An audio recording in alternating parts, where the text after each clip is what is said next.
Il paraîtrait qu'une séance de frottis, ce n'est pas très agréable. J'ai même entendu dire qu'une séance de frotti-frotta, c'est beaucoup plus agréable. Je m'appelle Jade, Je suis Mina. et vous écoutez l'épisode 64 du N'importe Q. Des câlins, Didier, des câlins. J'ai des tonnes de câlins à t'offrir. Déloque-toi. Tu retires tout, y compris le tampax. Ça manque un peu d'érotisme. Mais je ne suis pas une professionnelle, madame. Je fais ça pour développer ma personnalité. Vous savez, je les connais, les filles de votre genre. Oh, ben c'est joli ce que vous me faites voir là. Si on faisait une petite partouze. Oh, moi plus de toi, j'ai jamais essayé. On se frotte à un sujet que beaucoup connaissent, mais peu osent aborder, le humping, ou l'art du frotti-frotta, comme on dit de par chez nous. Alors excite la pénétration, parce que le frottement, c'est aussi très excitant. Dans la série d'animation Big Mouth, très bonne série qui suit les aventures d'adolescents en pleine explosion hormonale, de nombreux sujets sont abordés. À mes yeux, rarement une série n'avait si bien évoqué la poussée d'hormones et le malaise qui nous accompagne dans nos années collège. Pourtant, ce n'est pas la première série à aborder les premiers instants de la sexualité. Sexe et adolescence sont souvent représentés de manière trash avec des séries comme Euphoria ou Skins. Parfois montrées sous un aspect humoristique et absurde comme American Pie, avec des acteurs beaucoup trop âgés pour jouer des lycéens de 16 ans. Mais aujourd'hui, force est de constater que le post-MeToo a eu du bon sur la production audiovisuelle, avec des séries plus bienveillantes qui souhaitent aborder le sexe sous un spectre beaucoup plus large et réaliste. Si Sex Education est devenu un modèle de ce tournant pour une représentation plus saine et éducative de la sexualité, une autre série Netflix, Big Mouth donc, aborde le sexe positif à sa sauce. D'autant plus que l'avantage de cette série, c'est qu'il s'agit de personnages d'animation dont le physique ressemble plus à des collégiens au visage ingrat et boutonneux à la manière des beaux gosses de Riyad Satouf qu'à une sexy et dark Emma Mackey. Ces visages ingrats avec ce corps qui change, on l'a tous connu, ce qui nous permet d'avoir encore plus d'empathie et de points communs avec ces personnages. Quand je pense à Big Mouth, je pense à deux sujets dont j'ai trouvé le traitement incroyable. L'arrivée des règles, qui cette fois-ci n'est pas traitée à la manière d'un film d'horreur ou mystique et qui se règle en 2 minutes, et le humping, ou, comme on dit si bien en français, le frotti-frotta. Alors que tous les élèves dorment à l'école à l'occasion d'une pyjama party, un personnage se lance frénétiquement pendant son sommeil à une séance de frotti-frotta sur son doudou, provoquant après le plaisir, honte, rejet et moquerie. La conclusion sera plus positive, je vous rassure, mais pour cela je vous conseille d'aller directement voir la série. Le humping est pour beaucoup de monde, et surtout de filles, le premier pas vers la découverte du plaisir et de son corps. Sur un doudou ou un oreiller, les câlins finissent par titiller l'entrejambe et provoquer de nombreuses sensations de plaisir. Mais justement, parce que faisant partie de l'éveil sexuel, le humping reste associé à une pratique de l'enfance ou de l'adolescence, à quelque chose que l'on fait avant de connaître, je cite entre guillemets, le vrai sexe. L'art de se frotter ne mériterait donc pas sa place dans une sexualité adulte épanouie et surtout n'aurait pas sa place dans une partie de jambes en l'air à deux. Encore relégué au rang de préliminaire, terme qui mériterait d'ailleurs de bien les faire voir, il est l'heure, mes amis, de redonner toutes ces lettres de noblesse à la pratique la plus simple, la plus économique, la plus efficace et la plus douce, le humping.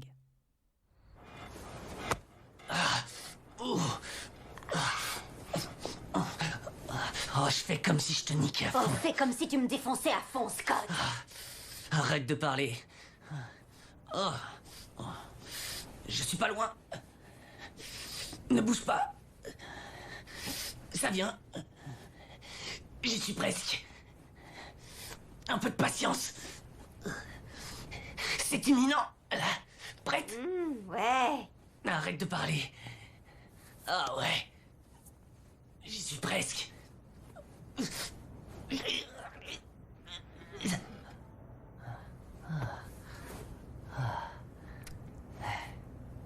C'était super. Moi, je dirais stupéfiant.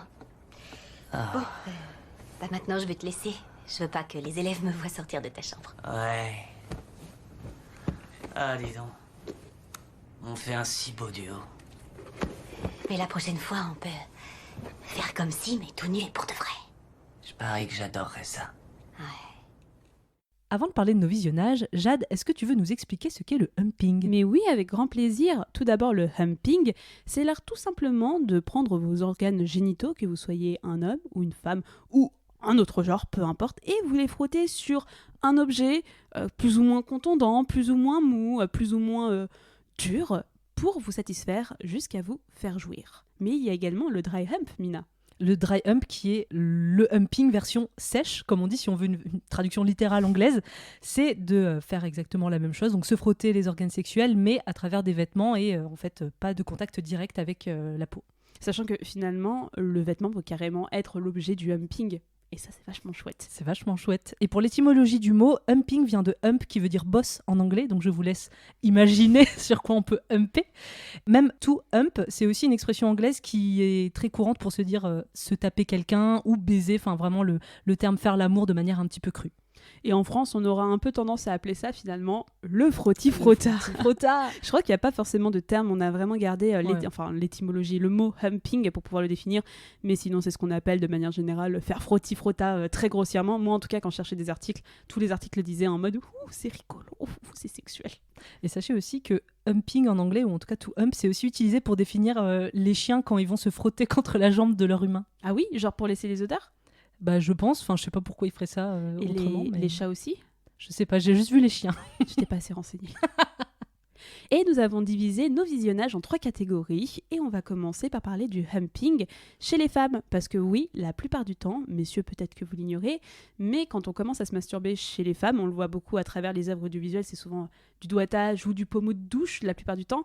Mais pour beaucoup, j'ai vu pas mal d'études dans ce sens, ça vient avec le humping. Vraiment, la découverte de la masturbation, c'est souvent inconscient et ça vient avec du humping, parfois à du très jeune âge. Pour moi, personnellement, ça a été le cas, avant que je comprenne ce que c'est réellement quand j'étais ado. Mais voilà, on a tendance, nous les femmes, à beaucoup se humper, on va dire ça de manière générale. Et le porno n'est pas en reste. En tout cas, dès qu'on tape humping sur Pornhub, vraiment, la star, c'est l'oreiller. Oui. On le voit partout. Alors, je trouve que c'est un tag qui est très associé aux amateurs. On a vraiment peu, voire quasiment pas, mis en avant dans ce tag-là sur les sites porno. Vous allez très peu voir des grosses productions faire une vidéo complète sur le humping. Limite, ce sera ce qui sera associé à du préliminaire, ce qu'on va détailler dans la deuxième partie de l'émission. Mais sinon, ça va être vraiment des vidéos assez simples, assez courtes, parce qu'on est vraiment sur il n'y a pas de fioriture autour, quoi. C'est direct to orgasme, avec des vidéos qui font 10 minutes, voire un petit peu moins, et un plan de cam, parce que souvent, c'est vraiment des amateurs et des amatrices qui vont poser la cam et se filmer allongés dans le lit en train de se frotter contre un oreiller. Mais c'est vachement cool parce qu'en fait, ce qui me plaît beaucoup chez le humping de manière générale chez les femmes, tu l'as très bien résumé d'un point de vue réalisation amateur, c'est qu'en fait, on va pas avoir une caméra qui est vraiment concentrée sur les parties génitales, sur vraiment des gros plans de parties génitales qui se frottent contre des oreillers. Et ça, c'est quelque chose que j'aime énormément, que j'ai vu pendant mes visionnages. C'est vous allez avoir une femme qui est parfois habillée. Là, on va parler de humping, sans culotte, sans quoi caisse, avec un rapport direct entre les parties génitales et là, par exemple, l'oreiller. C'est que vous allez avoir un plan d'ensemble avec une personne qui se frotte. Et j'aime beaucoup parce que tu vois les mouvements de bassin, tu vois les visages. Je trouve ça hyper excitant, vraiment. Enfin, je vais répondre d'abord à la question, je trouve ça très excitant. Mais c'est hyper excitant et c'est pas forcément concentré sur les parties génitales avec des gros plans, des fluides. Vous en avez un petit peu, bien entendu. Mais la majorité, ça reste des jeunes femmes qui se frottent contre les oreillers de manière générale. Franchement, si vous savez pas ce qu'est le humping, vous pouvez potentiellement avoir du mal à comprendre ce qui se passe et vous regardez ça pendant 10 minutes avec une fille qui s'éclate et je trouve ça vraiment très jouissif. En fait, tu sens qu'il y a un côté où il n'y a pas du tout de mise en scène, c'est hyper naturel, t'as vraiment l'impression que c'est n'importe qui peut se filmer en train de faire ça, je sais pas, il y a un côté hyper simple et hyper réaliste, t'as vraiment l'impression que ça peut être toi qui fais ça et du coup c'est assez kiffant à regarder. Alors il y en a quelques-unes qui jouent un petit peu le côté mise en scène porno. Et je trouve que tout de suite, on sort un peu du délire humping, simple, truc en solo que je fais dans mon intimité, où il y en a quelques-unes qui vont s'adresser à la caméra et qui vont un petit peu simuler le fait que le coussin, ce serait une bite. Donc tout de suite, ils vont dire « Ah, je vais jouir », ou bien « Ah, mais elle est très dure, ta bite », alors qu'elle est juste sur son coussin, Voilà, je sais qu'il y a des coussins un petit peu durs, mais bon, faut pas déconner. Bon, ça, j'ai trouvé ça un peu moins excitant. Mais ce qu'on trouve aussi beaucoup, c'est des rediffusions de cam girl. Ah ouais. Moi, je suis tombée sur pas mal de personnes qui faisaient de la cam et qui rediffusent ça sur leur chaîne Pornhub, et où en fait, elles vont juste chevaucher leur oreiller face cam pendant 10 minutes. Bon, c'est la même chose, mais chez les cam girls, quoi. C'est ça, c'est vraiment la même chose. Ouais. Après, moi, ce que j'aime pas forcément chez les cam girls, j'en ai pas vu, mais j'imagine d'une certaine manière, c'est que c'est un peu exagéré. Alors, ce qui me plaît vraiment dans les vidéos que j'ai pu voir sur Pornhub, c'est que ça voit, comme tu dis, en fait, c'est tellement un acte, surtout pour les jeunes femmes, les garçons aussi, on verra plus tard, mais c'est un acte qui relève tellement de l'intime, du cachet. On a tous plus ou moins fait ça. Me concernant, je vais essayer de prendre une généralité, je sais que beaucoup d'amis autour de moi l'ont fait. c'est quelque chose qui est très intime, très caché, et j'aime bien vraiment avoir ce plan d'ensemble très intimiste avec une personne qui regarde même pas la caméra, qui est juste en train de se frotter, en train de se faire plaisir, et ça dure longtemps, et c'est pas exagéré, t'as pas ce côté porno mainstream, et c'est super agréable à regarder pour les oreillers. Alors, l'oreiller, j'aime beaucoup, mais je t'avoue que les deuxièmes objets contre lesquels les filles, et voire les garçons se frottent beaucoup, c'est les doudous.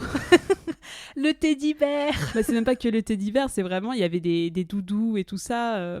Tu vois que c'est des trucs de petite enfance, voire leur doudou d'enfant. Et moi, je me suis rappelé de mon lapinou, qui était un petit lapin absolument adorable, qu'il faudrait que je retrouve chez mes parents parce que je l'aime beaucoup. Et tu vois, je suis en mode, jamais j'ai un chat à moi, mon lapinou, c'est hors de question. Mais sachez que la peluche, de manière générale, est vraiment un élément phare, voire star du humping. Et sachez d'ailleurs qu'il y a un terme dédié au fétichisme de la peluche. Pardon pour la prononciation, c'est très long. Ursusagalmatophilie. Voilà, c'est le fétichisme de la peluche et en général de se frotter à la peluche. Alors moi j'ai vu beaucoup de teddy bears. Après, les vidéos, il n'y a pas grand-chose à dire de plus parce qu'elles font exactement la même chose que sur le coussin, c'est-à-dire se frotter. Donc c'est souvent la même condition. Enfin, un plan qui va filmer la meuf en train de faire des mouvements sur son teddy bear. Mais après, ce qui varie, ça va être la taille de la peluche. Des fois, on a vraiment des toutes petites peluches, des tout petits lapinous. D'ailleurs, j'en ai vu. Après, des fois, on en a avec des tailles humaines. Enfin, tu sais, des trucs vraiment assez grands. Et là, tout de suite, tu rentres plus dans du jeu de rôle parce que comme c'est taille humaine, tu peux lui faire des câlins. C'est presque comme un vrai partenaire sexuel. Ce qui peut être gênant ou juste marrant. En fait, du coup, ça donne plus l'occasion, et ça me mettait un peu plus mal à l'aise, mais de jouer sur le côté enfantin. Petite fille avec des couettes, petit habit d'écolière, où elle va rentrer chez elle après les cours et elle va faire un gros câlin à son teddy bear et en fait ça finit par devenir un boy toy, son nounours. Là ça me mettait un peu plus mal à l'aise. Enfin disons qu'on rentrait dans des trucs un peu plus classiques et moins intimistes. Donc c'était un petit peu dommage, mais après j'ai trouvé ça quand même assez marrant. Moi c'est ça aussi sur lequel je voulais revenir exactement avec les peluches, c'est que les petites peluches, vous faites ce que vous voulez avec votre lapinou, moi je ne lui infligerai jamais ça. Mais tout de suite, quand on venait sur des peluches plus grosses, j'ai noté la même chose que toi, qu'on était vraiment sur une fétichisation en fait de l'enfance. Vraiment ce truc de elle adore les peluches. Oh, mais en fait, ce n'est pas seulement des peluches, ce sont des partenaires sexuels. Et j'aime pas ce truc, entre guillemets, de vraiment devoir pousser le roleplay au point de s'infantiliser, infantiliser l'actrice de manière générale, comme tu dis, avec des mini-jupes d'écolière, voire parfois des habits.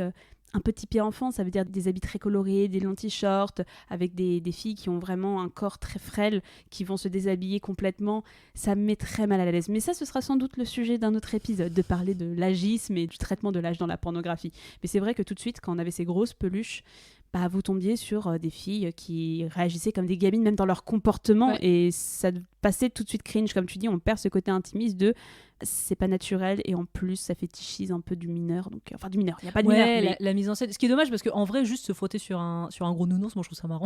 Je peux même trouver ça très excitant en vrai, mais c'est vrai que dès que ça devient un peu trop un objet qu'on va comparer à un humain, genre à un moment j'ai vu que c'était un très grand teddy bear et forcément par rapport à un coussin ça a une tête, ça a une bouche, du coup elle simulait un faux cunilingus par son teddy bear, tu vois, j'étais là genre bon. Ça pousse un peu loin la chose, mais pourquoi pas. Écoute, oui, après, pourquoi pas, tant que ça frotte, ça frotte. Hein. Après, j'ai vu un threesome, comment dire non.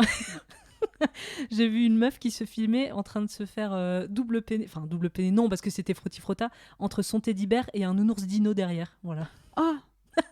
Tu veux dire qu'en fait ils étaient posés, elle était oui, c'est juste qu'elle se frottait, hein. Il y avait pas d'homme déguisé derrière en dessous. Pourquoi pas après tout. Pourquoi pas, franchement c'était très marrant, ça m'a fait rire. Mais si on sort de l'univers de la literie, on va dire ça comme ça, moi j'ai remarqué beaucoup, c'est les coins de table, les coins de matelas, les coins, et les accoudoirs, accoudoirs de canapé, énormément. Mais les accoudoirs de canapé, ça je comprends. Ça franchement je trouve que c'est peut-être le meilleur endroit avec l'oreiller pour pouvoir, en plus c'est plus dur que l'oreiller, donc je peux carrément comprendre quand c'est un peu en tissu, c'est confortable. Beaucoup de meufs qui font ça, et encore une fois on est dans un rapport très intime. Là on est un peu plus sur des gros plans parce que tu peux plus te le permettre que l'oreiller, où c'est un peu galère de faire un gros plan sur ton oreiller. Mais tu vois par exemple les accoudoirs de canapé, beaucoup de gros plans, mais ça reste pas dégueulasse, tu vois. Je suis en mode, c'est pas exagéré dans le sens où vous allez avoir des fluides de partout, c'est gluant, etc. Ça reste très simple en fait, et c'est très con, mais je me reconnais vachement dans ces situations. Je sais pas si je me reconnais dedans, mais j'avoue, le coin de table, ça m'a un peu surpris au début parce que c'est très dur. Moi, je sais pas, je me dis que ça doit faire un petit peu mal. Mais il y en a vraiment beaucoup, beaucoup des coins de table. Et non, sinon, l'un des trucs que j'ai beaucoup vu, c'est la machine à laver, le sèche-linge. Oui. Et je suis tombée sur une vidéo, je détaille un peu cette vidéo juste parce qu'elle m'a vraiment beaucoup fait rire, où la meuf mettait en scène, elle, en mode... Enfin, le titre de la vidéo, c'est je trompe mon sèche-linge pour coucher avec ma machine à laver. Et en gros, elle s'approche de sa machine à laver en disant oui, le dryer, du coup, pour sèche-linge, dryer est tombé en panne, je sais plus quoi faire, pourtant je prenais soin de lui, enfin, vraiment, c'est trop bizarre, du coup, il va falloir que tu me satisfais. Enfin, bref, du coup, elle finit par se masturber sur la machine à laver. Donc ouais, ça c'est un cliché qu'on a déjà vu aussi beaucoup dans le cinéma. En plus, la machine à laver, pour le coup, notamment avec la ménagère qui se satisfait comme ça. Mais ça m'a toujours étonné, la machine à laver. Je n'ai jamais compris. Genre, alors le mode essorage, on n'en parlera pas. Mais honnêtement, c'est pas confortable. En plus, tu vois, enfin... Bon, je vais y aller très brutalement, mais t'as pas la tocha qui est collée frontalement à un truc comme ça. Et c'est pas très hygiénique. Si t'as le coin, c'est pas plus hygiénique qu'une table. Enfin, ça vibre dans tous les sens, ça saute dans tous les sens. Moi, j'ai trop peur de me bouffer c'est le un coin, vibro quoi. gratuit, quoi. Bah ouais, mais Enfin, écoute, gratuit, ça coûte cher, mais... Pour les vibros, justement, j'ai vu beaucoup de gens qui s'amusaient avec leur télécommande et leur manette. Et ça, je fais oui, bah avec les manettes de Wii, exactement. Et avec les manettes de PS5, etc., quand elles sont en mode vibreur, en fait, j'avais beaucoup de gameplay de meufs qui jouaient. Et dès que la manette avait un vibro, elles faisaient exprès de se prendre des coups et elles se humpaient avec la manette, justement. Pas d'introduction de manette. De façon... Mais c'est trop bien, j'ai fait, franchement, c'est en trop vrai, bien. le vibro, enfin... Oh là, je vais deep dans mon enfance, enfin, dans mon adolescence, mais... Moi, j'ai testé téléphone avec ton téléphone qui vibre, quoi. Très compliqué parce qu'il faut sans cesse lancer des appels ou quoi, donc c'est chiant. Et la base de la brosse à dents qui vibre aussi. Les brosses à dents électriques, quoi. Après, je pense que c'est aussi... Mais là, on est dans un autre délire. Ouais, on n'est plus trop dans du humping, mais voilà, ça peut être aussi un truc qui est détourné pour se masturber. Bah oui, après, c'est plus, c'est du vibro. Comme tu dis, en fait, c'est du vibro qu'on va coller contre le clito. Voire, je sais que la base de la brosse à dents, ça peut devenir un petit godemiché à part entière. Oui. Là où, en fait, les manettes et la télécommande, c'est assez large, entre guillemets, pour se frotter sans s'insérer. Et franchement, pareil, je me suis reconnue vachement là-dedans. Donc, je vais pas forcément critiquer. Mais c'est à peu près tout le tour des objets que j'ai vus pour le humping. Est-ce que toi, t'en as vu d'autres ? Alors moi, j'ai vu un truc un peu what the fuck. Disons que c'est pas une grande majorité des tags humping qui réutilisent ça, mais il y a des gens qui sont spécialisés là-dedans. Un arbre. La nature. J'ai vu ça, mais avec le dry hump. Moi, j'allais passer au dry hump juste après, mais... là, elle était nue.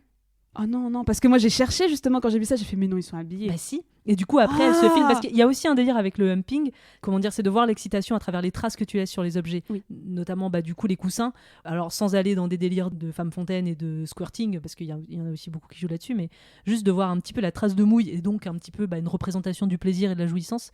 T'en vois beaucoup sur le humping, sur les oreillers et tout. Et du coup, sur l'arbre, il y avait un petit peu ça, tu vois, la meuf se frottait à l'arbre. Mais il y a une écorce. Bah écoute, c'était un arbre lisse, je sais pas, elle a dû checker avant, tu vois, les meilleurs arbres de sa forêt.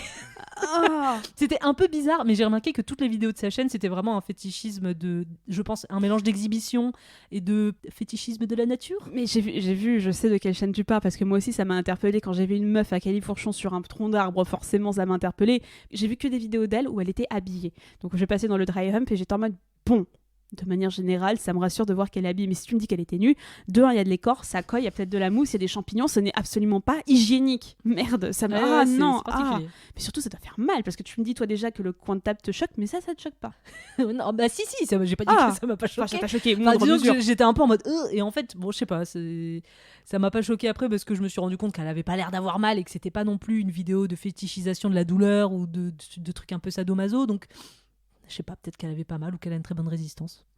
Mais pour revenir sur le dry hump, beaucoup de meufs en leggings qui se font plaisir. Elles se frottent même pas forcément un objet, juste elles font des mouvements d'articulation, d'étirement et tout ça. Et en fait, comme le tissu est très proche, un peu épais et frotte directement la techa, qui n'est pas protégée par une culotte, un string ou autre, mais justement, ça marche hyper bien. Ça m'a méga excitée. Je vais rentrer dans le deep moi aussi. Sache que j'ai déjà fait du dry hump dans mon covoiturage pour aller en revenant du lycée. Incroyable. Mais en fait, je sais pas pourquoi, j'étais dans mon jean, mais en plus de manière complètement lambda, et je portais juste un jean. Je sais pas, j'étais excitée à un moment, j'ai fait du dry hump et je me suis arrivée jusqu'au bout. Oui. Ah, c'est fou. Ça a peut-être été la seule fois. Mais alors c'est marrant parce que, alors moi je réponds à la question plus tard, je réponds à la question comme toi tu as déjà répondu aussi. Moi aussi c'est un tag qui m'excite beaucoup. Et en fait, je pense que ça m'excite beaucoup parce que notamment le dry hump sans se toucher, mais juste avec les mouvements d'un jean ou n'importe quoi, je pense que pour moi c'est l'orgasme ultime. Oui, je suis d'accord. Tu peux atteindre l'orgasme sans te toucher, sans faire un seul effort, à part ton imagination et 2-3 mouvements discrets de bassin. Pour moi, c'est un peu l'orgasme ultime, quoi. Mais oui, parce que justement, je pense qu'on l'approprie beaucoup au fait que t'es potentiellement un partenaire, c'est que d'habitude, t'es tout le temps en mouvement, soit tu utilises tes mains, auquel cas t'es dans l'action, soit tu utilises aussi un jouet ou un truc comme ça, et auquel cas, pareil, tes mains sont dans l'action. Et je pense que d'une certaine manière, ça doit simuler le fait que ça remplace un partenaire d'une certaine manière et que t'es pas plus d'efforts à faire que ça avec tes mains, que t'as les mains libres. Je pense qu'il y a un truc tout con là-dedans. Moi, je me souviens quand je le faisais, justement, c'est comme c'était pas moi qui provoquais le truc, mais c'était un élément externe. Ouais. Ça te donne l'impression et la sensation d'un partenaire et c'est encore plus excitant. Mais tout ça pour dire le dry hump. J'aime énormément et les vêtements, et ça peut être sur tout et n'importe quoi, les collants, les leggings, les jeans, Les comme jeans, c'est très beaucoup, épais, ouais. parce que c'est très épais. Et aussi pour, comme tu disais, les petits plans d'après-jouissance, ça mouille de partout et tout ça. Mais les jeans, pour l'avoir fait, je trouve aussi que le jean, comme en plus t'as la couture qui t'arrive vraiment entre les jambes, c'est un petit peu dur, c'est un petit peu surélevé, entre guillemets, enfin je sais pas comment dire, mais ça fait une bosse. Et ça marche bien. Alors du coup, je pense d'ailleurs dry hump aussi, on reste dans le truc de leggings, de vêtements de sport souvent, la selle d'un vélo, oui, où il y a aussi pas mal de vidéos de meufs qui sont en train de rouler à vélo, en culotte, parce que des fois dry hump c'est juste garder sa culotte aussi, et du coup ça frotte au niveau de l'entrejambe jusqu'à orgasme. Mais je crois que tu as des éveils sexuels aussi avec le vélo. J'avais entendu plusieurs histoires comme ça dans d'autres podcasts. Le poney... L'équitation, pas le poney en lui-même. Ouais, non mais je vois ce que tu veux dire, mais moi j'ai fait beaucoup d'équitation, je fais plusieurs années d'équitation. Je t'avoue que l'idée ne m'avait pas échappé, mais en fait comme t'as un animal entre les jambes, moi c'est toujours ça où j'étais en mode non, en fait j'avais l'impression de faire d'un être vivant un peu, enfin ça me mettait pas à l'aise. Contre son consentement, oui, il y a un truc un peu cringe, mais non mais pas se frotter, non mais c'est les mouvements un peu, oui je veux dire de manière accidentelle en fait, mais même ça en fait, l'idée de ça j'étais en mode je peux comprendre en vrai, en plus il y a une selle, tu te frottes pas contre le poney quoi, donc en vrai je peux comprendre. J'espère. Ne faites pas ça si vous faites de l'équitation. Ne faites pas ça. Le poney ne consent pas. Mais ouais, tout ça pour dire, franchement, le humping, pareil, on peut même y aller avec les sous-vêtements. Hein. Souvent, les sous-vêtements sont très utilisés. Je vois des filles qui tendent leur culotte, leur tanga et justement se frottent contre. Enfin, franchement, l'univers du dry hump est tellement vaste. Ouais, même sans rien, en fait. Enfin, juste une culotte, un legging. Et juste, genre, moi, j'ai vu du humping sur un futon. C'est même pas un coin de lit. Genre, le futon. Donc, la meuf est juste allongée, les jambes et bras écartés. Et juste, elle se frotte sur le futon. C'est beaucoup trop bien. Enfin, ouais, en fait, tout est possible. Tout est possible et tout est simple et tout est sain. Et je trouve que, moi, pour m'en souvenir, mes séances de humping, ça fait peut-être partie de mes meilleurs orgasmes, honnêtement. Et j'ai beaucoup éveillé ma sexualité, ma masturbation avec ça. Donc, merci le humping. Mais on va passer dans notre deuxième catégorie qui est le humping chez les hommes. Parce que, bon, forcément, les femmes, c'est souvent comme ça qu'on a nos éveils. On n'a pas forcément envie de s'insérer tout de suite des objets dans la toucha. Par contre, pour les gars, c'est pas forcément la meilleure solution, la plus recherchée, parce que souvent la première solution c'est la branlette, c'est se servir de sa main comme vaginette, voire de vaginette tout court. Mais faut dire qu'aussi oh non. Mais faut l'avouer que également la star du humping chez les hommes, ça reste l'oreiller. C'est fou. L'oreiller ou le lit, mais après c'est toujours la même chose. C'est vrai que ça semble moins naturel parce que du coup il y a un gros truc quoi quand même qu'il faut, enfin gros ou pas, mais qu'il faut un petit peu essayer de caler sans se faire mal en plus. Moi j'adore les vidéos de humping de mecs parce qu'il y a un truc qui est vachement bien, c'est que déjà on reste dans ce genre de vidéo très amateur qui dure pas très longtemps, qui va droit au but et t'entends le mec gémir. Oui, ok, je vois ce que tu veux dire. Oui, parce que c'est, encore une fois, on est dans ce truc, cet univers d'intime, d'intimiste, où moi je pense que beaucoup de garçons se sont masturbés sur des oreillers, et j'avais découvert ça, la masturbation, c'est très con grâce à la série Big Mouth. Ouais, parce que t'as un personnage en fait, Big Mouth, on vous conseille la série pour vous résumer un petit peu. Vous allez suivre des préadolescents au collège qui ont des éveils de sexualité et qui vont découvrir la masturbation, l'excitation, ce genre de choses. On vous la recommande. La dernière saison vient de sortir et j'avais oublié de t'en parler, mais il y a Megan Thee Stallion dans la dernière saison qui rappe et qui fait énormément de stress et c'est incroyable. Mais il y a un personnage justement comme ça qui est un petit peu obsédé du cul et qui a pris ses oreillers qui sont personnifiés dans le dessin animé comme des vraies personnes, et c'est ses partenaires sexuels. Et c'est très rigolo. C'est marrant parce que justement ce personnage, si vous avez pas vu la série, il est un petit peu un peu taré, fou, un peu taré. Et du coup, dans ma tête, c'était vraiment un truc à part de ce personnage. Moi, en regardant la série, je me suis jamais dit que les hommes se masturber vraiment sur les coussins.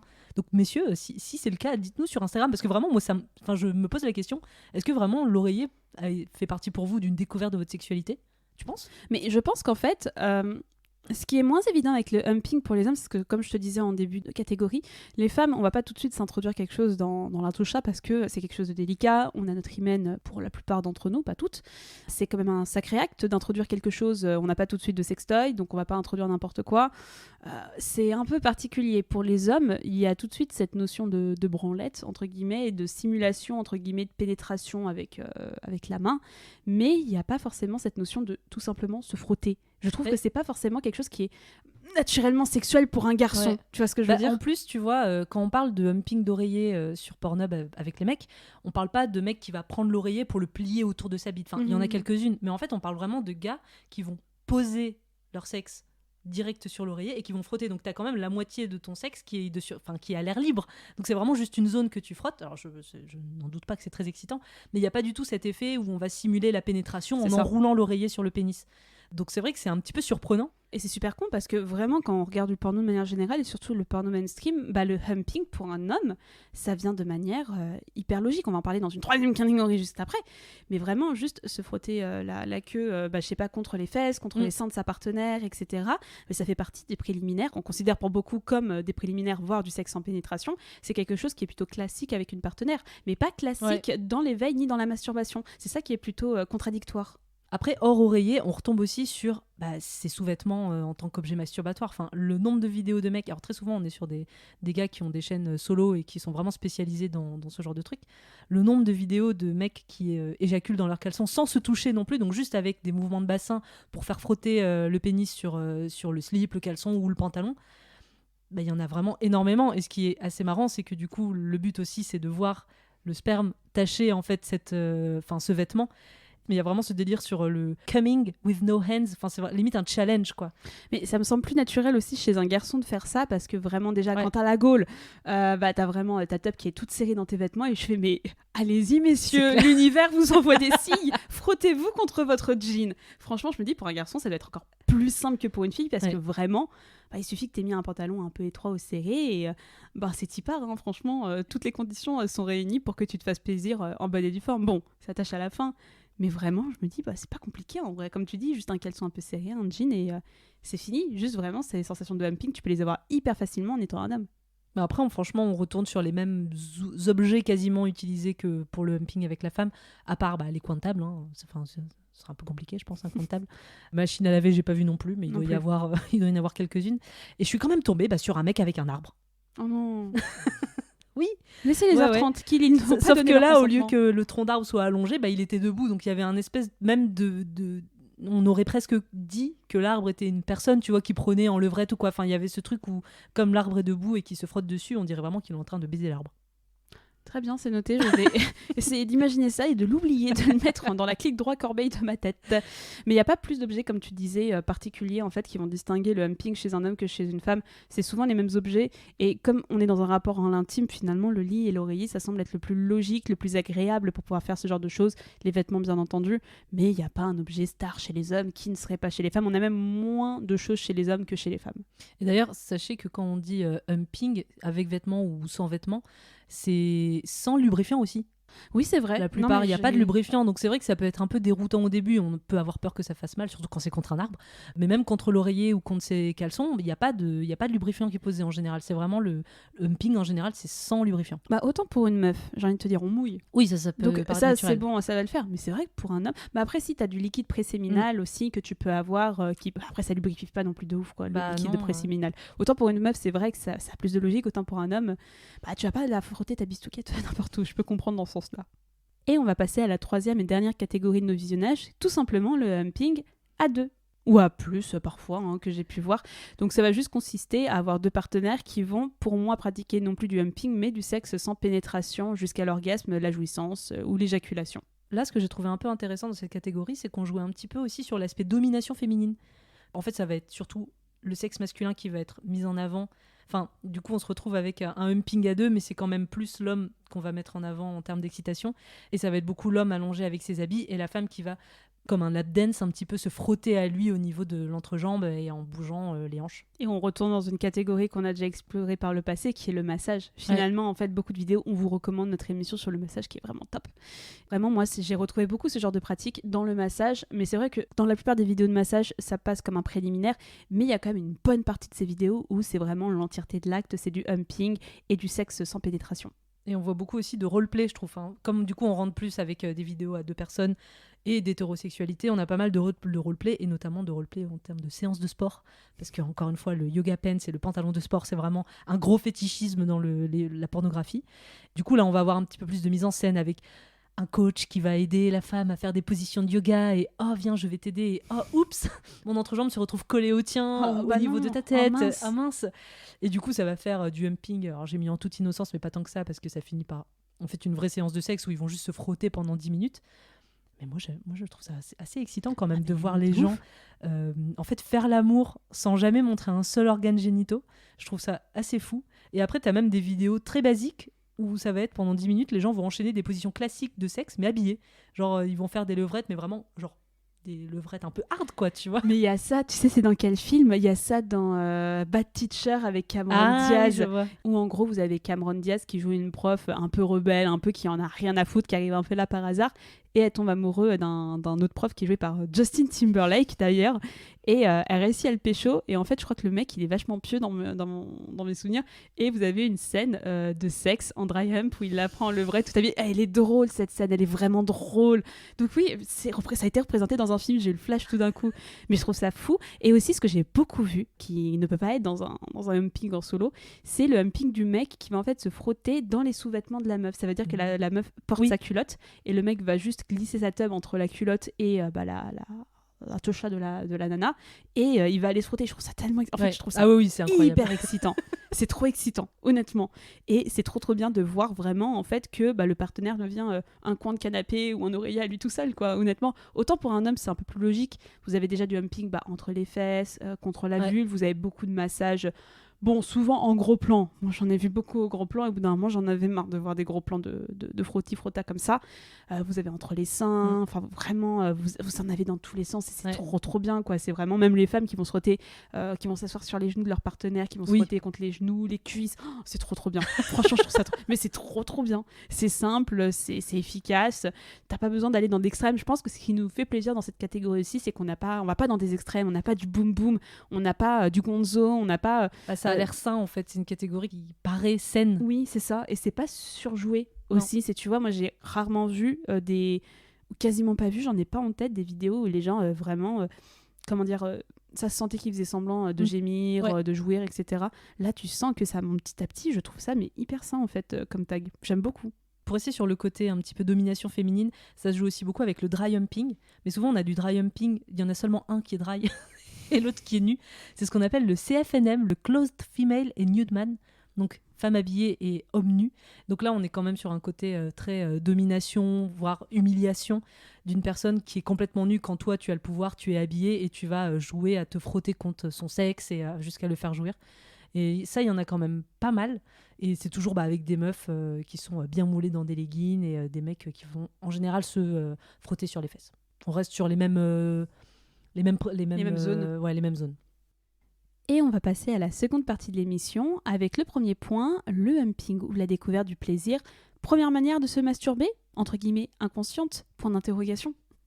Bah oui, parce qu'en fait, c'est vraiment, c'est vraiment le moyen, le premier moyen que l'enfant a de découvrir sa sexualité. Sachez que j'ai fait mes recherches sur parents.fr et que vers 8-12 mois, on commence à découvrir donc, nos organes génitaux, à prendre conscience de notre identité sexuelle.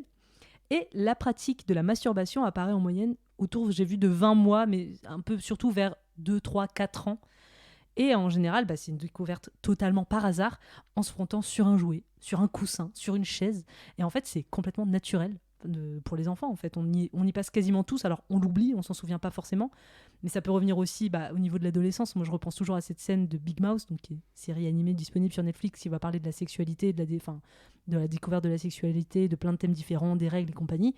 Et il y a une scène justement où il y a une fille qui se frotte contre son doudou et qui a honte. Enfin voilà, c'est tout un tout un sujet très très intéressant de la découverte sexuelle Mais en plus, d'une personne. dans la série, ce qui est super intéressant, c'est qu'elle se frotte, mais elle n'a pas conscience de ce qu'elle fait. Et du coup, vous avez tout cet épisode où elle est invitée, je crois, à une soirée pyjama ou à dormir dans le gymnase avec tout le monde.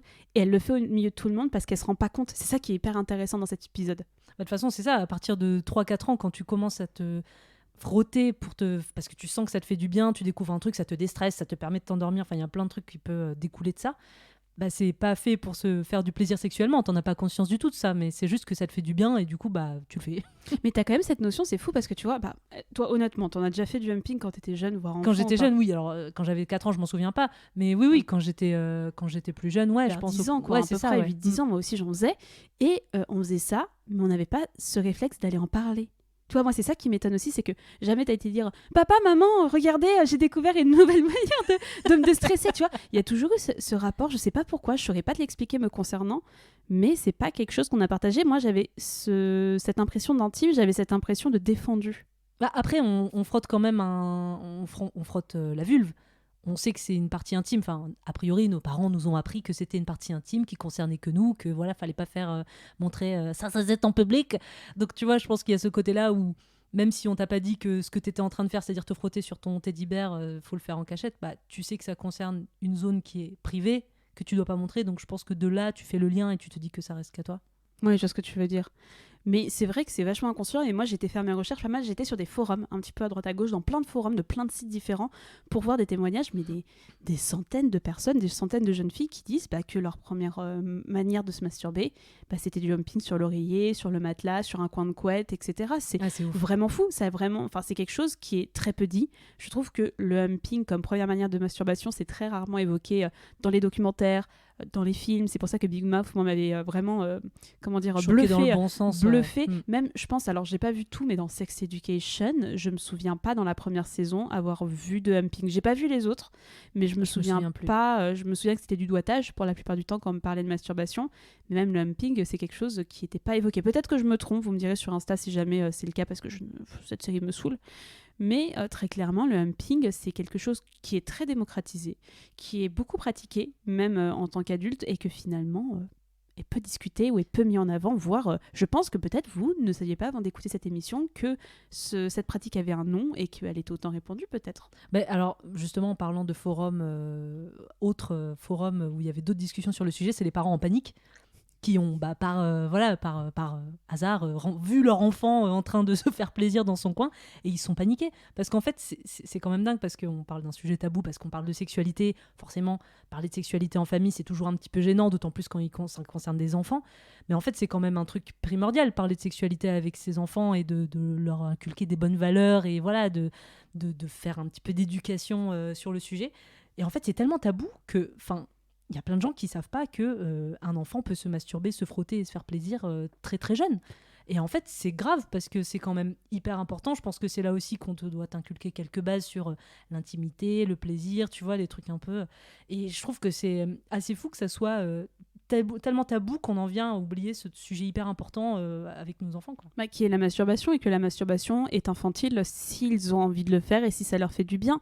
Et très clairement, c'est vrai que déjà parler de sexualité avec les enfants, j'ai l'impression que c'est quelque chose qui se fait de plus en plus et c'est une très bonne chose, mais parler de masturbation, déjà c'est un sujet qui est compliqué à aborder avec des ados, alors avec des enfants qui n'ont même pas potentiellement conscience de ce que c'est la sexualité, ça veut dire allez, faut y aller, faut leur expliquer comment on fait des enfants, faut leur expliquer comment on fait, faut leur expliquer aussi la limite, parce que tu vois, je pense que ça pousse aussi les enfants. J'avais lu ça sur des forums et sur des témoignages, des enfants à faire des jeux sexuels sans forcément s'en rendre compte, et c'est innocent, il se passe rien. Ils découvrent leur corps, c'est ça, il y a des trucs. Ils jouent à touche pipi en fait. Ouais. Et il n'y a rien de grave, mais ils ne se rendent pas forcément compte. Donc c'est vrai qu'en fait, tu as cette panique des parents qui est souvent associée à un manque d'information et d'éducation sexuelle, alors que tu as envie de dire, mais paniquer, mais c'est votre rôle en fait d'informer là-dessus. Plutôt que d'ignorer la chose, autant en parler pour éviter des risques plus tard, soit d'agression, soit de devenir une victime de trucs et de ne pas comprendre qu'en fait, ce qui nous arrive n'est pas de notre faute. Il y a tout un truc où c'est un sujet important. Alors, faut pas débarquer comme ça. Alors, écoute, je vais t'expliquer ce que c'est la sexualité, mais quand le sujet est amené, vraiment, quand j'ai vu les messages paniqués de parents sur les forums en mode mais qu'est-ce qui se passe et tout, tu sais, limite, ils sont paniqués parce que c'est des pervers. T'as envie de dire, bah non, en fait, c'est juste un cycle normal de la vie. de s'apprendre à se connaître soi-même, quoi. Donc c'est fou qu'un truc aussi basique, enfin je veux dire, si on en est là, c'est bien parce que on est tous passés par ces étapes-là, tu vois, et c'est fou qu'en 2023 ça soit encore un sujet si tabou. Bah, c'est compliqué. Et aussi, j'avais vu, alors ça, on va rentrer dans un... Ça va être la parenthèse sordide, entre guillemets, de l'émission. Mais j'avais vu, je me souviens de plusieurs affaires où il y avait justement des enfants qui, n'étant pas éduqués sexuellement, faisaient tout et n'importe quoi avec... voilà, ils faisaient venir des petites filles dans les toilettes et ils se frottaient, etc. Enfin, vraiment, t'avais des trucs qui étaient pas ouf, mais justement parce qu'il y avait un manque d'éducation sexuelle, ce qui fait que oui, parler de sexualité, ça éduque, ça apprend à poser des limites, ça apprend le consentement. Et le consentement, putain, apprenez-le, parce que même ça, dans nos éducations sexuelles, cette notion de consentement, on ne l'avait pas forcément. Maintenant, on l'a plus et c'est une très bonne chose. Mais c'est nécessaire. Et le humping, vraiment, je pense que ça doit être la première pratique sexuelle qu'on doit tous faire, de manière générale, homme ou fille, enfin, homme ou fille, garçon ou fille, et que justement, il faut poser ses limites très tôt, dans un bon contexte, avec, faut pas que ça sorte de nulle part, comme tu le dis. Mais très clairement, oui, on a tous commencé comme ça a été une méthode de masturbation, surtout que quand on est jeune, on va parler d'adolescence, bah on n'a pas accès au sextoy aussi, c'est très cool, mais on n'a pas accès au sextoy. On va trouver des solutions comme on peut, mais c'est vrai que le humping, ça reste, pour en tout cas les filles surtout, la bonne solution pour ne pas avoir à faire du sexe, des simulations de sexe pénétratif avec des objets, et en restant en toute sécurité, dans un environnement que tu contrôles, avec des gestes que tu connais. Moi, je trouve ça très rassurant, en fait. Après la question du humping dans l'enfance, on va se poser la question du humping dans la vie sexuelle et quelle est la place pour le sexe non pénétratif. Parce que c'est vrai que quand on parle de sexualité de manière générale, même lorsqu'on fait des cours d'éducation sexuelle, forcément déjà dans les cours d'éducation sexuelle, quand moi les quelques cours que j'ai pu avoir, bah c'était à but de fécondation. Déjà moi je trouve que c'est quelque chose qui manque aujourd'hui dans les cours d'éducation sexuelle ou dans l'apprentissage de la sexualité. On ne parle jamais de plaisir. Alors c'est vrai que la place de ce sexe non pénétratif, comme par exemple le humping principalement, bah, ça n'a pas sa place parce que justement c'est pas un sexe à but de procréer, donc forcément comme c'est du plaisir et qu'on ne t'initie jamais au plaisir, bah, on va jamais parler de ça. Donc je pense que beaucoup ignorent très tôt pendant longtemps que le sexe ça peut juste être se frotter et non seulement bah, ça empêche d'avoir des bébés, en plus ça peut empêcher d'avoir des MST et que ça peut être tout aussi kiffant avec des partenaires de faire ça. Mais en fait c'est fou parce que je suis tombée pendant mes recherches sur la page Wikipédia sexe non pénétratif. Je savais pas que ça existait mais il y en a une. Et en fait donc c'est vraiment la page qui prend en compte le humping, le foot job, le book job, la masturbation, tout ça. Et les explications que Wikipédia donne au sexe non pénétratif, ça exclut le plaisir en lui-même en fait. C'est juste il donne explication de pourquoi faire du sexe non pénétratif, c'est des préliminaires, c'est la classique. Hein. Le humping, c'est forcément des préliminaires, ça peut pas être du sexe à part entière parce que dans les idées reçues, bah, la pénétration, c'est le plat de résistance d'une relation sexuelle. Ils disent aussi que pourquoi faire du sexe non pénétratif, parce que c'est une alternative pour les hétérosexuels de préserver leur virginité. Même pour pas seulement les hétérosexuels. C'est un moyen de contraception, c'est des pratiques pour les couples homosexuels, et c'est une pratique plus sûre, en tout cas il y a moins de risques de MST. Mais jamais ils disent en mode, bah oui, c'est une pratique sexuelle juste que tu peux kiffer et qui peut être un acte à part entière. Enfin, vraiment ce truc de se frotter, c'est pas du tout un acte sexuel, ou alors c'est vraiment le préliminaire avant le cuni, quoi. Ouais, encore quand on parle de ça, on va te parler plutôt de branlette espagnole, donc qui est simuler une pénétration entre les seins de ta partenaire de sexe féminin ou qui a des boobs. Ça va être aussi, en fait, on va toujours parler de simulation, de pénétration avec des parties du corps, mais juste se frotter, mais enfin. Et c'est compliqué, de toute façon, parler de plaisir, en vrai, aujourd'hui, ce qui est plus compliqué, c'est pas forcément de parler de sexualité, c'est de parler de plaisir, parce qu'on a toujours du mal à se dire que, désolé, mais le sexe, on est beaucoup à le pratiquer, il y a quand même une communauté de personnes asexuelles, mais honnêtement, on le pratique tous, le sexe, on le pratique pas pour faire des bébés, je pense, pour la plupart d'entre nous, sinon on serait vraiment très très nombreux sur Terre. Et on est déjà beaucoup trop. On a passé la barre des 8 milliards, il me semble. Oui, sûrement. On était à plus de... Oh là là, j'ai plus les chiffres. Je vais pas m'engager sur un terrain que je ne connais pas.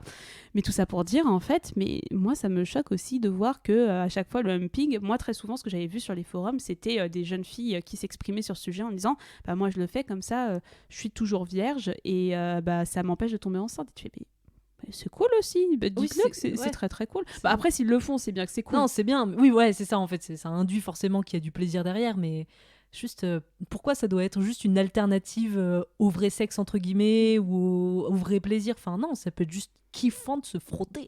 Ouais, mais je pense qu'il y a aussi une image très dégradante qui va aller avec la troisième partie de cette seconde partie, qui est que ça te fait un peu passer pour un déluré sexuel, je pense. Alors, je vais prendre des pincettes en disant ça, et je ne le pense pas, ne me faites pas dire ce que j'ai pas dit, mais c'est juste que tu vois, déjà l'acte en lui-même de voir un gars ou une meuf se frotter comme ça frénétiquement, c'est pas quelque chose qui va sonner naturel. Est-ce que tu vois ce que je veux dire? En fait, moi, j'ai l'impression que c'est un tag et une pratique qui est associée plus à la féminité, parce que voilà, on a plus l'image d'une adolescente qui va se frotter contre son oreiller que d'un mec. Et du coup, moi, j'ai l'impression que le humping pour une femme, c'est pas forcément choquant quand ça reste dans un truc privé et solo chez toi dans ta chambre toute seule. C'est un peu sexy.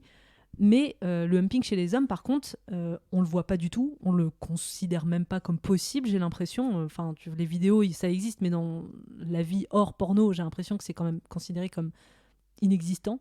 On l'assume pas trop. Et j'ai l'impression aussi que pour les hommes, le humping, c'est associé un peu à un fétichisme, en fait, à une paraphilie d'un truc un petit peu pervers de ok, il kiffe frotter sa bite contre son cousin, quoi. Il y a un peu ce côté-là ou contre n'importe quoi d'autre, tu vois. Alors, les seins, ça passe, les fesses, ça passe, mais par exemple, il y a aussi du humping ou du frotti-frotta de pénis contre aisselle. Oui. Et tu vois, tout de suite, c'est des choses qui sont associées plus à une déviance. Souvent, les hommes, moi je l'avais remarqué aussi, ça, c'était dans l'épisode qu'on a fait sur les sex dolls. Allez l'écouter, il est vraiment très bien. L'épisode sur les sex dolls, tu vois aussi, on avait fait cette réflexion de personnes qui possèdent même une vaginette ou un bout de personne, enfin un buste ou un truc comme ça.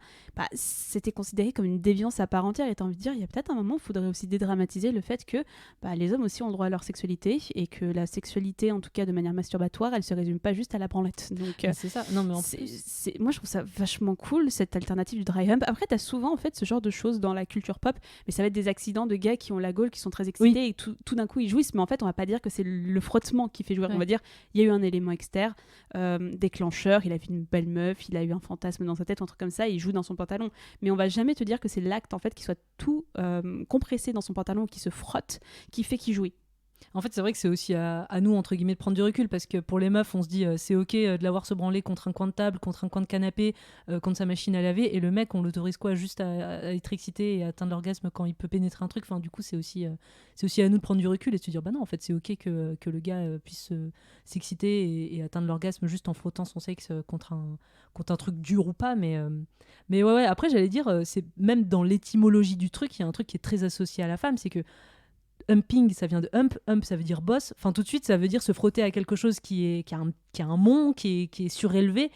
Forcément du coup je pense que tu l'associes plus à un sexe masculin en érection, coincé dans son caleçon, et que ça va être forcément la meuf ou c'est creux, que ça va pouvoir se frotter. Enfin je pense que même étymologiquement parlant, c'est plus associé à la femme.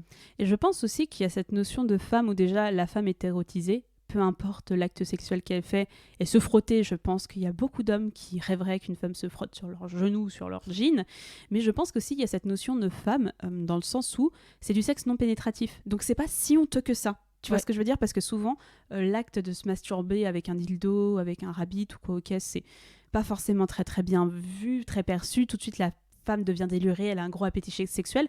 Là, le humping, comme c'est du sexe non pénétratif et qui en plus est associé à une image plutôt jeune de découverte sexuelle, c'est tout de suite moins honteux, je pense, chez les femmes. En tout cas, j'ai l'impression.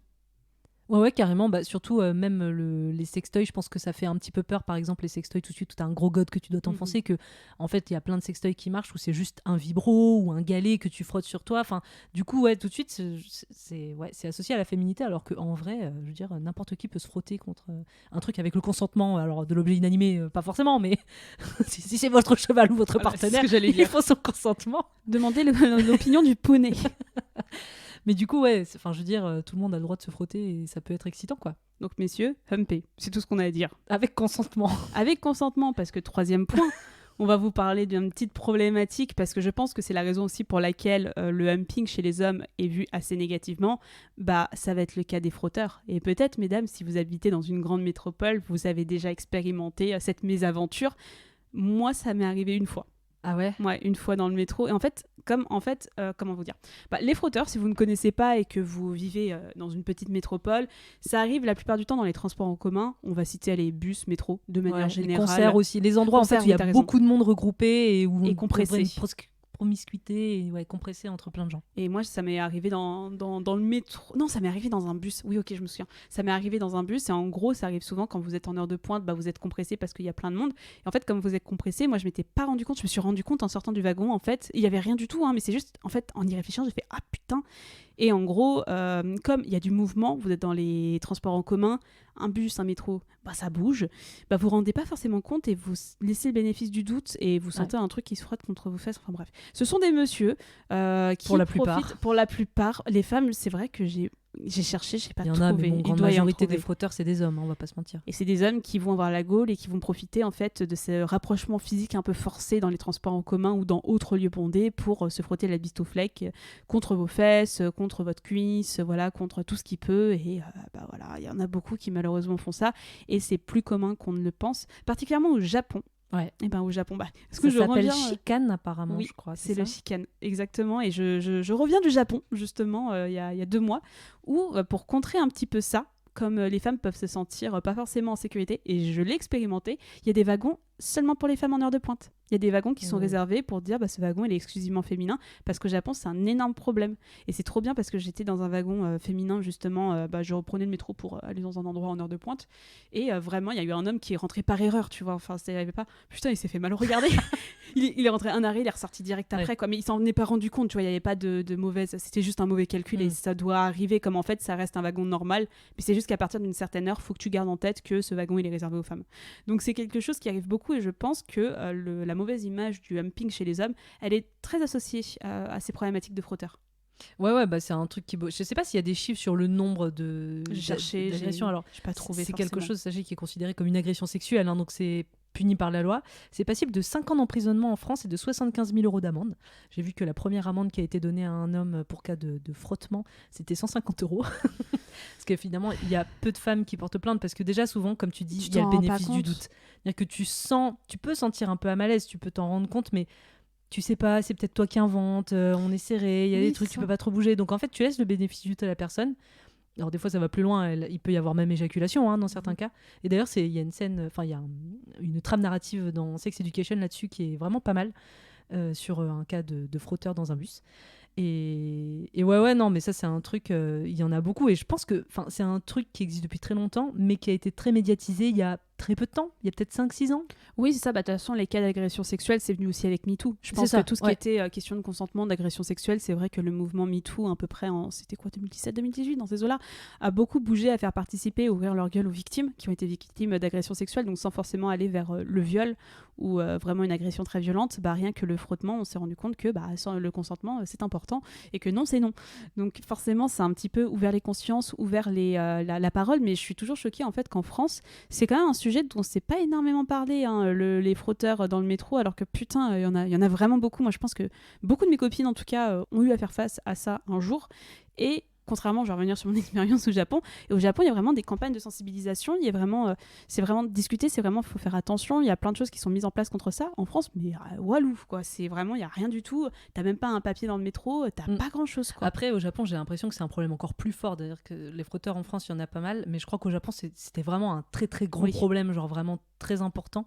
Et après, c'est bien de faire des wagons dédiés aux femmes à certaines heures, mais bon, on s'attaque pas au cœur du problème, qui sont les hommes qui profitent de ces moments pour agresser des femmes. Ouais, mais tu peux pas empêcher les. En fait, ce qui est relou, c'est que tu peux pas contrôler les gens. Et heureusement, ça, c'est une question d'éducation après sur le long terme. De toute façon, les Japonais, l'éducation sexuelle, c'est encore très compliqué.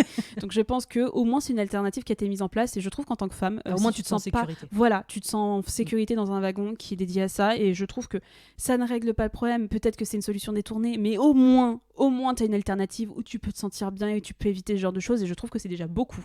C'est vrai qu'en France, c'est attention, il y a des frotteurs dans le métro. Non, il n'y a pas ça, c'est attention, pickpocket. Attention, pickpocket. C'est-à-dire que tu as vraiment eu, donc comme tu dis, à peu près 2017 avec MeToo, et il y a un moment aussi où il y a un truc qui était sorti qui avait fait beaucoup de bruit, qui était une étude qui disait que 100% des femmes avaient vécu des agressions sexuelles. Mm-hmm. Et du coup, on avait parlé de plein d'agressions différentes sexuelles possibles, et dont le frotteur. Et je pense que c'est à ce moment-là que ça a été très mis en avant dans les médias en France. Mais enfin voilà, ça existe. Voilà. Donc faites attention. Maman, dans les- débrouillez-vous. Faites attention, et encore une fois, c'est pas seulement une question d'éducation sexuelle, il y a aussi cette notion d'agression où faut faire attention parce que les gens sont un peu fous parfois dans leur tête et que les gens font des actes qui sont dangereux, et ça, il n'y a pas que les frotteurs, il y a tout dans la vie, donc faut faire attention. Et malheureusement, en France, c'est dommage qu'on s'attaque pas un peu plus à ce problème, particulièrement dans les grandes métropoles, parce que la ligne 13 en heure de pointe à Paris... Ouais, j'ai souvent vu ce genre de choses où des meufs qui t'entends, ça m'arrive souvent d'entendre tout d'un coup dans un wagon bondé une meuf gueuler très fort en mode tu te casses quoi, tu t'en vas, c'est plus possible. Bon, quand elles arrivent à gueuler, parce que je pense qu'il y en a beaucoup souvent, qui n'ouvrent pas leur gueule. Ouais, parce qu'il faut pas oublier qu'en général, ça peut être facile de dire gueule, dis un truc, mais souvent t'es sous le choc aussi. Mais tu te et rends du pas coup, compte. alors déjà, tu peux ne pas t'en rendre compte. Parfois, tu peux juste douter et te dire non, je vais pas faire un scandale, ça se trouve, c'est moi qui invente. Ça se trouve, c'est son sac qui frotte, c'est pas lui. Ouais, voilà. Et après, tu peux aussi juste être sous le choc de ce qui t'arrive et être complètement bouche bée et ne pas savoir et ne pas réussir à réagir, en fait. Moi, ce qui m'était arrivé, c'était ça, c'est qu'en gros, j'avais laissé le bénéfice du doute où je m'étais dit, c'est son sac qui frotte. Tu vois, j'étais en mode. Tu vois, en fait, pour moi, il y a tellement du bon sens de ne pas faire ça que j'étais en mode. Non, mais c'est Et dans comme ma on tête, est c'est pas possible. comme on est bien élevé, on veut pas gêner, on veut pas crier, faire de c'est ça. scandale, on dit rien, et puis non. Et puis tu vois, moi dans le bus, j'étais jeune, je devais avoir 20 ou 21 ans. Et franchement, si j'avais su, j'aurais ouvert ma gueule. Vraiment, j'aurais ouvert ma gueule. Mais comme tu dis, il y a un peu le bénéfice du doute de je vais pas me mettre à gueuler comme une vache dans un bus parce qu'il y a ça qui frotte. Et c'est en fait quand je suis sortie et que j'ai touché mes fesses, j'ai vu que c'était chaud. Et parce que voilà, il y avait eu un frottement et que un sac c'est pas chaud, mais un être humain, il y a une température corporelle d'à peu près je ne sais plus combien de degrés. Donc forcément quand j'ai rendu ça, j'ai fait oh l'enfoiré, j'étais vénère, j'étais putain, j'aurais dû péter mon scandale. Bon après c'était rien de passé de plus fâcheux, mais maintenant je fais vachement attention dans les transports en commun, quand j'ai des mini-jupes, quand je suis des collants, ce genre de choses, je fais attention toujours un petit peu calé contre, enfin tu vois les fesses contre un mur, contre une sortie, contre un truc comme ça, contre les sièges, pour éviter tout désagrément où je mets ma main, où je fais attention. Mais en tout cas, ça m'est pas réarrivé depuis. Mais je sais que c'est quelque chose qui est arrivé très récemment dans mon cercle proche, en tout cas féminin. Ouais, très souvent. En fait, ce qui est dommage, c'est que ça rajoute une vigilance en plus à avoir en tant que femme dans un monde où déjà la rue appartient plus aux hommes qu'aux femmes. Donc il y a un truc où c'est dommage. Ouais. Alors que c'est une pratique sexuelle quand tout le monde est consentant qui est vraiment très très chouette. Et avec tout ça, Mina, est-ce que ça t'a excité le humping? Mais j'ai l'impression qu'on a bien répondu à la question. Oh oui, je pense que c'est franchement le tag et l'émission où pendant mes recherches, j'étais un peu en mode là, oh là là. Non, c'est un tag en fait que je regardais déjà avant cette émission. C'est vraiment un de mes tags préférés.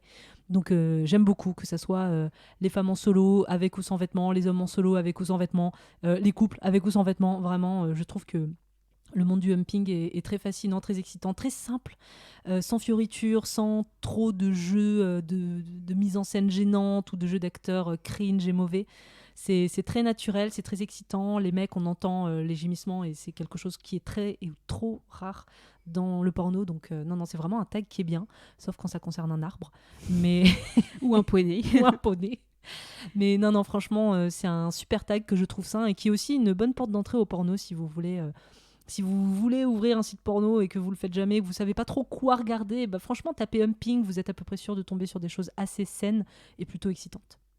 Et toi, Jade, est-ce que ça t'a excité ? J'allais faire la même recommandation que toi, c'est-à-dire si vous connaissez pas grand-chose au porno et que vous voulez vous amuser, on avait évoqué très souvent le tag massage, mais humping, il reste tout aussi bienveillant, enfin... Il est vraiment bien ce tag, quand vous êtes une fille, c'est super excitant et moi j'adore, c'est pour le dry humping et j'en ai pratiqué par le passé avec certains de mes partenaires sexuels et c'était tellement bien et j'étais en mode oh là là, c'est trop bien, humper dans la vie de tous les jours, humper via les internets, prenez votre oreiller, prenez tout ce que vous voulez, ne prenez pas un arbre ou un poney, mais prenez tout ce que vous voulez et humper parce que vraiment, comme tu dis, il y a cette notion d'intime, il y a cette notion d'amateur qui là prend tout son sens en fait sur les sites pornographiques sans tomber dans des trucs obscurs de oui mais la fille on sait pas dans quelles conditions ça a été fait, peut-être qu'il y a des violences sexuelles, là tu fais non, au pire il y a une violence sexuelle sur oreiller, je pense que on s'en remettra, mais très clairement c'est trop bien, le humping c'est vraiment beaucoup trop bien et tout ce qui tourne sur la pornographie, moi en tout cas j'ai vu aucune vidéo où j'étais mal à l'aise, à part sur l'arbre où j'ai fait bon, c'est pour des raisons qui ne regardent que moi, mais en soi le humping allez-y, foncez les yeux fermés, peut-être que vous êtes tombé sur des vidéos gênante, cringe, malveillante ou très questionnable. Dans ce cas, envoyez-nous un petit MP sur Instagram pour qu'on puisse en discuter parce que vraiment, moi en tout cas de mes visionnages sur plusieurs sites pornographiques, le tag humping reste peut-être le tag le plus safe que j'ai pu voir sur les sites pornographiques et les plus sains qui m'ont vraiment énormément excitée. Merci de nous avoir écoutés. On espère que cet épisode vous a plu et que vous avez appris de nombreuses choses sur le plaisir de faire frotti-frotta sur l'oreiller, la table ou sur votre machine à laver. Si vous avez aimé cet épisode, vous pouvez nous soutenir en mettant 5 étoiles sur Apple Podcast et sur Spotify. Pour en savoir plus, vous trouverez toutes les références de l'émission dans la description de l'épisode. Rendez-vous sur notre Insta @n'importecu pour être au courant des prochaines émissions. Et d'ici là, on se dit à dans 2 semaines. Allez, ciao! Daniel, Julien, la route est longue, hein? Bon voyage, Maurice! Nous préférons rester ici. On va s'en donner à cœur joie. Salut, je vais me faire bourrer toute la journée, j'ai trouvé la queue qu'il me faut. Peut-être est-ce que vous la trouverez vous aussi. Hey, ciao!